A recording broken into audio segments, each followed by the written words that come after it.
جو بندہ سانس روک کے اس کو پڑھ لے، سانس روک، اس کا دل روشن، اس کے جذبے روشن، اس کو ولایت ملتی، اس کو روحانیت ملتی، اس کو برکتیں ملتی ہیں، اس کو خیریں ملتی ہیں۔ چھوٹا سا لفظ ہے، کیوں؟ فرشتوں کی تبدیلی کا وقت ہے۔ عصر کے وقت جو بندہ عمل کرے گا اس کو 2 فرشتے ملیں گے، آنے والی بھی جانے والے۔ کسی بھی نماز میں 2 فرشتوں کی آمد نہیں ہوتی، ایک فجر میں اور ایک عصر، ایک آنے والے ایک جانے والے۔ آنے والے کہیں گے یا اللہ یا لا یجلیھا لوقتھا الا ہو، پڑھ رہا تھا، اللہ پاک فرمائیں گے اس کا جذبہ کیا تھا، یا اللہ اس کا جذبہ تھا دل روشن ہو جائے، زندگی روشن ہو جائے، اندھیروں سے نکل جاؤں، دل کی دنیا آباد ہو جائے، من کی دنیا آباد ہو جائے اور جذبوں کی دنیا آباد ہو جائے، یا اللہ یہ جذبہ تھا۔ اور ایک فجر کا وقت ہوتا ہے جس فجر کے وقت میں یہ 2 چیزیں تبدیلیاں ہوتی ہیں۔ عصر کے وقت ایک اور بھی فیصلہ ہوتا ہے، وہ اولاد اور نسلوں کا فیصلہ ہوتا ہے۔ یہ میری بات یاد رکھیے،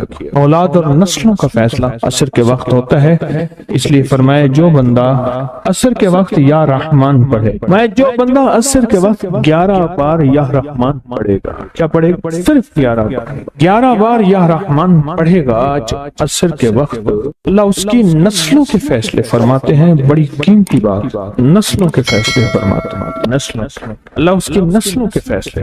اس وقت بے اولادی بڑھ رہی ہے، بہت بڑھ رہی ہے، حد سے زیادہ بڑھ رہی ہے، بے اولادی بہت بڑھ رہی ہے اور حد سے زیادہ بڑھ رہا ہے۔ اللہ اس کی نسلوں کے لیے فیصلے فرماتا ہے۔ دیکھیں اللہ نے 2 چیزوں کو فرمایا ہے کہ تم ان کو پسند بھی کرتے ہو اور اس پہ تمہیں فخر بھی ہے، المال والبنون، ایک مال اور ایک بیٹے۔ یہ تمہارے لیے 2 چیزیں پسندیدہ ہیں، مال اور بیٹے۔ فجر کے وقت مال ملتا ہے، عصر کے وقت بیٹے ملتے ہیں۔ عجیب بات، فجر کے وقت کیا ملتا ہے بولے، اور عصر کے وقت، اچھا فجر اور عصر کی تقسیم ہے، عجیب تقسیم ہے۔ عصر کے وقت طلسمات بہت ٹوٹتے ہیں، تو بہت ٹوٹتے ہیں، بندشیں بہت ٹوٹتی ہیں، کیونکہ عصر کا وقت اصل میں بڑا نازک ہے۔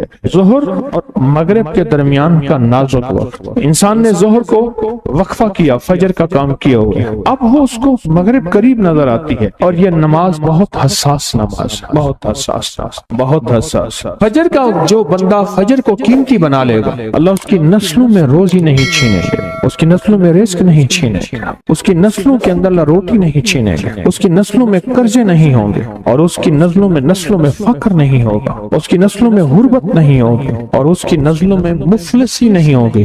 اور لفظ مفلسی فلوس سے ہے، فلوس کہتے ہیں مال کو، پیسوں کو، عرب میں کہتے ہیں فلوس معافی، پیسے نہیں ہیں، مفلسی فلوس سے نکلی۔ اللہ پاک اس کی نسلوں سے مفلسی نہیں دیں گے جو فجر کے وقت کو قیمتی بنا لے۔ تھوڑا سا وقت فجر کا، اور ہے نازک سا وقت، عصر کا وقت بھی بڑا نازک سا ہے، آیا اور گیا۔ ظہر کا وقت بہت لمبا، مغرب کا وقت عشاء تک، عشاء کا وقت فجر تک، فجر سے پہلے سارا عشاء۔ عصر کا وقت بہت نازک ہے اور فجر کا وقت بہت نازک۔ یہ 2 وقت فیصلوں کے ہیں، اور ان 2 وقتوں میں جو بندہ فیصلے کروا لے وہ اندھیری دنیا سے نکل جائے گا، بیٹے، نعمتیں، رزق، عزتیں اور برکتیں پائے گا۔ اور میں نے پہلے بھی عرض کیا کہ فرشتوں کو دوست بنائے، فرشتے جب دوست بن جائیں گے ہمارے ہر کام میں، ہر مشکل میں ہمارا ساتھ، ان سے ہمارا تعلق بن جائے گا، ان سے ہمارا انس ہو جائے گا، ان سے ہماری دوستی ہو جائے گی، انس ہو جائے گا، دوستی ہو جائے گی۔ اگر جو کام کہیں گے وہ فرشتے ہمارے کاموں میں لگ جائیں۔ کیوں؟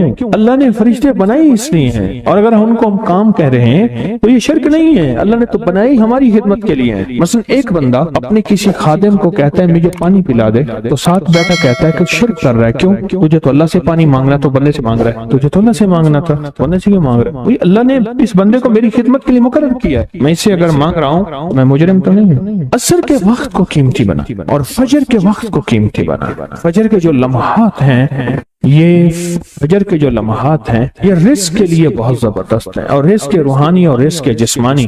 جو کہتے ہیں میرے گھر میں رزق ختم نہ ہو، میری نسلوں میں رزق ختم نہ ہو، اور میری نسلوں میں فاقے نہ ہو، غربت نہ ہو۔ بڑے تمنگر دیکھے، بڑے مالدار دیکھے، ایسے لوگ دیکھے جن کے پاس خزانے ہی خزانے تھے، لیکن فقر اور فاقے کی جب لپیٹ میں آئے تو ہر چیز ختم ہو گئے، کیونکہ جب دینے پہ آتا ہے ان گنت دیتا ہے، اور جب لینے پہ آتا ہے ان گنت لیتا ہے، اور اتنا لیتا ہے کہ فقر فاقوں اور غربت کی انتہا ہو جائے۔ اپنی زندگی کے سفر میں ان دو اوقات کو قیمتی بنا، کالی دنیا سے نکل جائیں گے، اچھا پھر کالی دنیا کے ساتھ کالے روگوں سے نکل جائیں گے، ایسے روگ، ایسے مسائل، ایسے مشکلات جو مجھے زندگی میں الجھا دیں، جو میرے رزق میں مجھے الجھا دیں، جو میری صحت میں مجھے الجھا دیں، جہاں ناکامیاں اور پریشانیاں میرے ارد گرد پیدا کر دیں، اور میرے حالات میں مجھے تنگیاں آ جائیں، میرے حالات میں مجھے سختیاں آ جائیں، کالے روگ ایسے ہوں، لوگ مجھے چھوڑ دیں، لوگ مجھ سے منہ موڑ جائیں، مجھے چھوڑ دیں، مجھ سے منہ موڑ جائیں، اور بیماریاں ایسی ہوں، چھوٹی سی بیماری ہو، چھوٹی سی، دو لمحے ہیں، دو وقت ہیں، ایک عصر کا وقت اور ایک فجر کا وقت، ان دو لمحوں اور دو وقتوں میں اپنی زندگی کا تھوڑا سا فارغ کریں، کالی دنیا یوں گئی، کالے لوگ یوں گئے، کالے روگ یوں گئے، چل ہر چیز گئی، ختم، ہر چیز ختم ہو، ہر چیز گئی، اور زندگی میں چین، سکون، راحت، رحمت، عزت، برکت اور سکون اور خوشیاں خوشحالی۔ اگر ہمارا دل روشن ہو جائے تو ہم اندھیرے کے سفر سے نکل آئیں، اس کے لیے کام کریں۔ دو وقت ایسے ہیں جن میں فرشتے آتے ہیں، دو وقت ایسے ہیں جن میں فرشتے آتے ہیں، ایک وقت فجر کا ہے، ایک وقت عصر کا ہے۔ یہ دو وقت ایسے ہیں جو فرشتوں کی حاضری کا وقت ہے۔ جو عصر کو آتے ہیں فرشتے، ان کی خدمت جو تبدیل ہوتی ہے وہ پھر فجر کو ہوتی ہے، جو فجر کو آتے ہیں ان کی خدمت تبدیل ہوتی ہے، وہ عصر کو ہوتی ہے۔ دو وقت ایسے ہیں، اس لیے آپ نے دیکھا ہوگا فجر اور عصر کے بعد اکثر بیٹھ کے تھوڑی دیر تسبیحات پڑھتے ہیں، اس کی وجہ یہ دو وقت ایسے ہیں جب حاضریاں تبدیل ہوتی ہیں۔ ان دو وقتوں میں فرشتوں کے ذریعے اللہ کے پاس کچھ پیغامات پہنچاتے ہیں کہ اللہ تیرا دوست بننا چاہتا ہوں، اس دل کی دنیا کو آباد کرنا چاہتا ہوں، ان جذبوں کو پاک کرنا چاہتا ہوں، اور تیری محبوبیت چاہتا ہوں، اور تجھے محبوب بنانا چاہتا ہوں۔ اللہ تو چاہتا تو ہو جائے گا، تو چاہ لے۔ اور اللہ کا ایک نظام ہے، اللہ کا ایک نظام ہے، اور وہ نظام رب کا سچا نظام، وہ نظام رب کا سچا نظام، اور وہ نظام کیا ہے کہ جو چاہتا ہے اللہ اس کے لیے کر دے، اس کا سچا نظام، جو چاہتا ہے اللہ اس کے لیے کر دے۔ اس لیے عصر کی نماز کے بعد جو شخص عصر کی نماز کے بعد کیا کرتا ہے، لا یجلیہا، بس سانس روک کے پڑھ لے، جتنی دفعہ پڑھ لے۔ عصر کی نماز کے بعد، عصر کی نماز کے بعد بڑے فیصلے ہوتے ہیں، اور فجر کی نماز کے بعد بڑے فیصلے ہوتے ہیں، طاقتور فیصلے ہوتے ہیں، بہت طاقتور فیصلے ہوتے ہیں۔ لا یجلیہا لوقتہا الا ہو۔ عصر کے وقت میں ایک اور چیز ہے، اور بڑی اہم چیز ہے۔ ایک تو میں نے عصر کے وقت میں عرض کیا لا یجلیہا لوقتہا الا ہو، سانس روک کے پڑھ لیں، جتنی دفعہ پڑھ لیں، بہت ملتا ہے۔ تسبیحات فاطمہ کب پڑھنی ہے؟ فجر کے بعد اور عصر کے بعد۔ اس کی وجہ ہے کہ فرشتوں کو یہ تین الفاظ بہت محبوب ہیں، کلمتان خفیفتان، الفاظ بہت طاقتور ہیں، اس لیے تسبیحات فاطمہ فجر اور عصر کے بعد یہ وقت فرشتوں کی تبدیلی کا ہے۔ جو صبح اور شام یہ تین صورتیں پڑھ لے، فرمائے یہ تمہیں ہر چیز سے کافی ہوگی۔ حضرت عائشہ صدیقہ رضی اللہ تعالی عنہ سے روایت ہے کہ آپ نے فرمایا جب بستر پر سونے کے لیے تشریف لاؤ، اپنی دونوں ہتھیلیوں کو اکٹھا فرماتے۔ آپ جب بستر پہ سونے کے لیے تشریف لاتے، اپنی دونوں ہتھیلیوں کو اکٹھا کرتے۔ اب آپ دیکھیں یہ عمل ہے۔ ایک بندہ کہتا ہے کہ ہتھیلیوں کو اکٹھا کرنے کی کیا ضرورت ہے، ایسے ہی پڑھ لے۔ یہ ابکری والے یہ عمل کہاں سے لے آئے ہیں؟ اس کی ناواقفیت ہے، اس کے علم کی کمی ہے۔ جو عمل میرے کملی والے نے فرمایا، اب مجھے کسی دلیل کی ضرورت نہیں ہے، یا ہے کسی حوالے کی، کسی ثبوت کی نہیں ہے۔ جو میرے حضور نے فرمایا بس حق ہے، حق ہے اور حق ہے۔ تو فرمایا کہ آپ اپنے دونوں ہتھیلیوں کو غور سے توجہ کریں، اکٹھا فرماتے جیسے ہم دعا کے لیے جمع کرتے ہیں، ہتھیلیاں دعا مانگتے ہیں نا، ایسے میرے حضور اپنی دونوں ہتھیلیوں کو اکٹھا فرماتے، پھر تین صورتیں پڑھتے۔ قل هو اللہ احد، سورۃ فلق، قل اعوذ برب الفلق اور قل اعوذ برب الناس، پھر پڑھ کر ان دونوں ہاتھوں پر دم کرتے اور پھر پر اپنے سر، نمبر 1، دوسرا چہرہ، نمبر 2، اور اپنے جسم کے اگلے حصے پر جہاں تک ہاتھ پہنچے اس طرح 3 دفعہ کرتے تھے۔ آج میں اس کا اعتراض بتاتا ہوں، لیکن پہلے عمل کو غور سے سن لیں۔ آپ دعا کے لیے ہاتھ جیسے کرتے ہیں سوتے ہوئے ویسے کریں گے، کر کے ایک بار قل ہو اللہ پوری سورت، ایک بار سورۃ فلق پوری سورت، اور ایک بار سورۃ الناس پوری سورت، ٹھیک ہے؟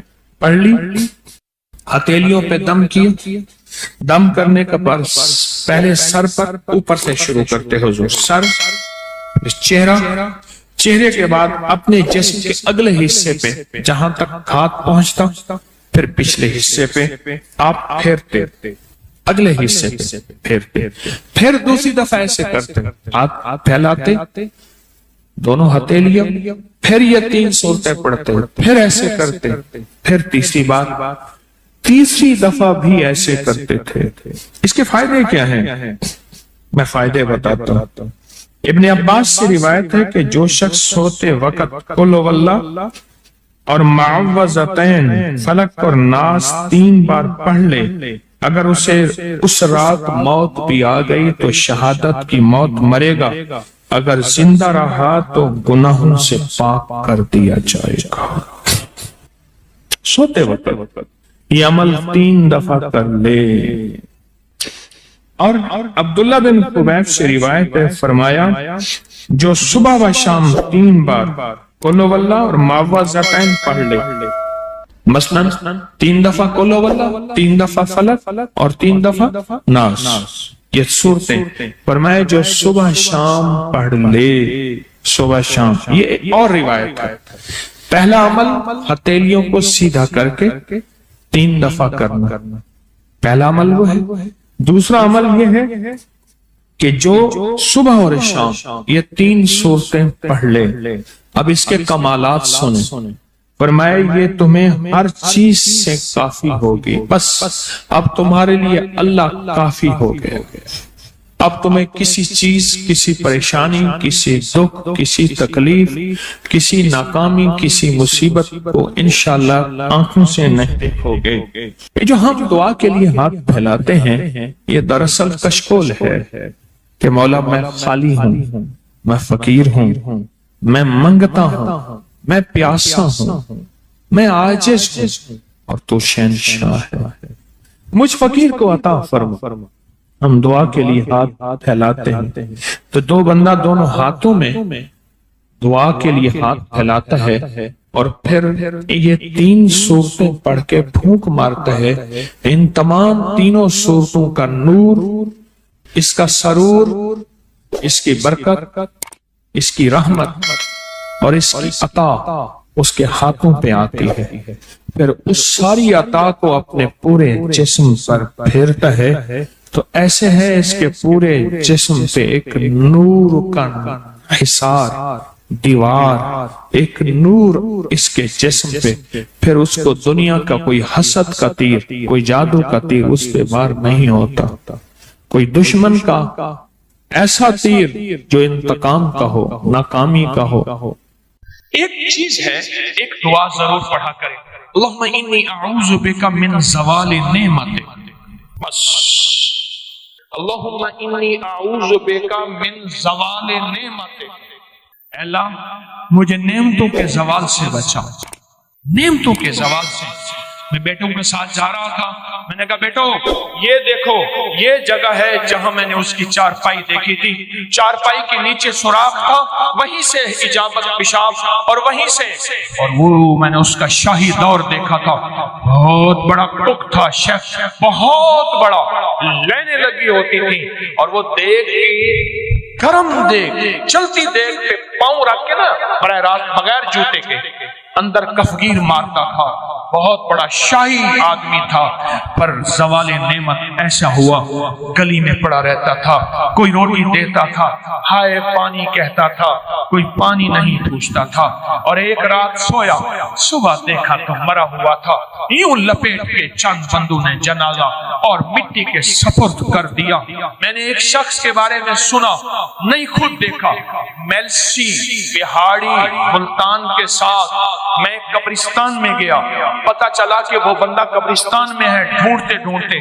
وہاں بھنگ گھوٹ رہے تھے، وہ ساتھ بیٹھا ہوا تھا، ملوں کا مالک تھا، اور مجھے دیکھا تعارف ہوا تو رو پڑا، کہنے لگا ملوں کا مالک ہوں، آج زوال نعمت یہ ہے قبرستان میں چھپ کے بیٹھا ہوں، بے بہا دولت تھی، دنیا تھی، میں نے کتنے لوگوں کو، آپ نے کتنے لوگوں کو، میں شارع فیصل کا ایک واقعہ سناؤں جو مجھے 89 میں ملا تھا، 89 89 میں، یہاں بلوچ کالونی ہے نا، اس طرف عمراء کے گھر، اس طرف غربا کے گھر، اب نامعلوم نقشہ کیسا ہے مجھے پتہ نہیں، میں 89 کی بات کر رہا ہوں۔ ایک مالدار شخص تھا جس کے بحری جہاز تھے اور مال و دولت بہت زیادہ تھی، بہت زیادہ مال و دولت تھی، بحری جہاز تھے۔ ایک وقت ایسا آیا، لمبا واقعہ ہے، گھر بکنے کا جب وقت آیا تو گھر کا جو کک تھا اس نے گھر لے لیا، بہت بڑا بنگلہ تھا، وہ لے لیا اور وہ سارا لٹ گیا۔ سوال کے واقعات کئی لوگوں کے آپ نے دیکھے ہیں، پڑھیں میرے ساتھ، اللہم انی اعوذ بک من زوال نعمت، اور اس کے پڑھنے کے 5 اوقات بتاتا ہوں۔ ایک اذان کے بعد، غور سے سنیے گا، حدیث میں آتا ہے اذان کے بعد دعائیں قبول ہوتی ہیں، ہاتھ اٹھانا ضروری نہیں، قبلہ رخ ہونا ضروری نہیں، وضو کرنا ضروری نہیں، اگر چاہتے ہیں یہ نعمتیں مجھ سے کبھی نہ لٹیں، دولت، رزق، عزت، صحت، گردے ٹھیک ہیں نعمت، دل ٹھیک کم کر رہا نعمت، جگر نعمت، معدہ نعمت، پٹھے نعمت، آنکھیں نعمت، کھانا نعمت، نکل جانا نعمت، بیٹھنا نعمت، پھر بیٹھ کے اٹھنا نعمت، سونا نعمت، پھر سو کے اٹھنا نعمت، لوگ مجھے سلام نعمت، رحمت نعمت، اولاد نعمت، بیٹے نعمت، دنیا کے جتنی بھی نعمت ہیں اگر چاہتے ہیں یہ کبھی نہ لٹے، یا آپ لٹوانا چاہتے ہیں بولے انشاءاللہ کوئی نہیں چاہتا، انشاءاللہ کوئی بھی نہیں چاہتا۔ پھر ایک دعا میری یہ درخواست ہے، 5 اوقات میں پڑھیں، اوقات کو ذہن نشین رکھیے گا، اور اوقات بھی وہ ہیں جن کا تعین حدیث میں موجود ہے۔ پہلے دعا ایک دفعہ یاد کرنے کی نیت سے میں آپ پڑھ لیں، اللہم انی اعوذ بک من زوال نعمتک، اللہ میں تجھ سے پناہ مانگتا ہوں نعمتوں کے زوال میں، مانا یہ 5 اوقات۔ پہلا وقت ہے کہ حدیث میں آتا ہے جب دعا اذان ہوتی ہے، اذان ہوتی ہے دعائیں قبول ہوتی ہیں، اذان کے بعد یہ دعا پڑھ لیں، اذان کی دعا پڑھ لیں، یہ دعا پڑھ لیں، پر یہ دعا پڑھ لیں۔ دوسرا وقت جب مرغ بانگ دیتا ہے، وہ دن کو دے، صبح دے، شام دے، اکثر لوگ کہتے ہیں مرغ کا بانگ دینا صبح یوں ہے دن کو نہیں، فرمایا جب مرغ بانگ دیتا ہے حدیث میں آتا ہے وہ عرش سے رحمت کا دروازہ کھلتا دیتا ہے، اس لیے حدیث میں اس کی باقاعدہ دعا ہی ہے، وَمِنْ يَسْأَلُكَ مِنْ فَضْلِكَ، جب مرغ بانگ دے اس وقت یہ دعا پڑھیں۔ کون سی؟ اللہم انی اعوذ بک من زوال نعمت۔ 2 واقعات ہوئے، دو جگہ ہوئی۔ تیسرا فرمائے جب نماز کے لیے اقامت ہو رہی ہوتی ہے، اقامت ہوتی ہے جماعت کھڑی ہونے سے پہلے، جب قد قامت الصلاۃ آتی ہے وہاں جو دعا مانگو قبول ہوتی ہے۔ جب مکبر کہتے ہیں نا قد قامت الصلاۃ، قد قامت، جو دعا مانگو قبول ہوتی ہے، فرمایا جب قد قامت الصلاۃ آتی ہے جو دعا مانگو قبول ہوتی ہے، اس وقت دل ہی دل میں ایک دفعہ مانگ لیا کرے، اللہم انی اعوذ بک من زوال نعمت۔ کتنے ہو گئے؟ 3 ہو گئے۔ چوتھا والدین کے چہرے کو دیکھنے سے مقبول حج کا ثواب ملتا ہے، دنیا کا فرما بردار ہوگا۔ رات ایک جگہ بیٹھا تھا میں، کہنے لگے والد صاحب کا خون آتا تھا، کھڑا ہو جاتا تھا۔ والد صاحب، ان کا نام عارف تھا، کہنے لگے والد صاحب مجھے کہتے تھے عارف، میں ایک دم کہا بچے کہتے تھے بابا کیا ہوا، دادا کا خون آیا، کہا بیٹا والد کا ادب کر کر کے آپ کو پختگی ہو گئی ہے، اب ذہن میں وہ ادب بیٹھ گیا ہے۔ جو والدین کے چہرے کو دیکھ کے یہ دعا پڑھے گا، کیونکہ وہ لمحہ ایسا ہے ایسا ہے ایسا ہے، اور میں تو اس لمحے میں اللہ کہتا ہے مقبول حج کا ثواب مل گیا۔ اس لمحے میں جو بندہ یہ دیکھ کے پڑھے گا اللہم انی اسألک، اللہم انی اعوذ بک من زوال نعمتک۔ کتنے بندے ہو، کتنے ہو گئے؟ اور آخری سن لیں بڑے غور سے، بہت غور سے سن لیں، بہت توجہ سے سن لیں۔ کبھی نہ کبھی آپ کو موقع ملے سفر کا، کہیں بھی، یہ کراچی میں بھی آپ پل میں پردیسی ہو جاتے ہیں، پردیسی ہو جاتے ہیں۔ کہاں لمبے سفر ہیں کراچی کے، لاہور کے، بڑے بڑے شہروں کے۔ اللہ سے کہہ دیں کہ اللہ میں مسافر ہوں، اللہ میں پردیسی ہوں۔ مسافر پردیسی کی دعائیں رد نہیں ہوتی، میں تجھ سے یہ دعا مانگتا ہوں، اے اللہ مجھے زوال نعمت سے بچا۔ اللہ زوال نعمت سے بچائے گا، اور سب سے بڑا زوال نعمت ایک اور بھی ہے، آج میرے پاس رزق ہے، میری نسلیں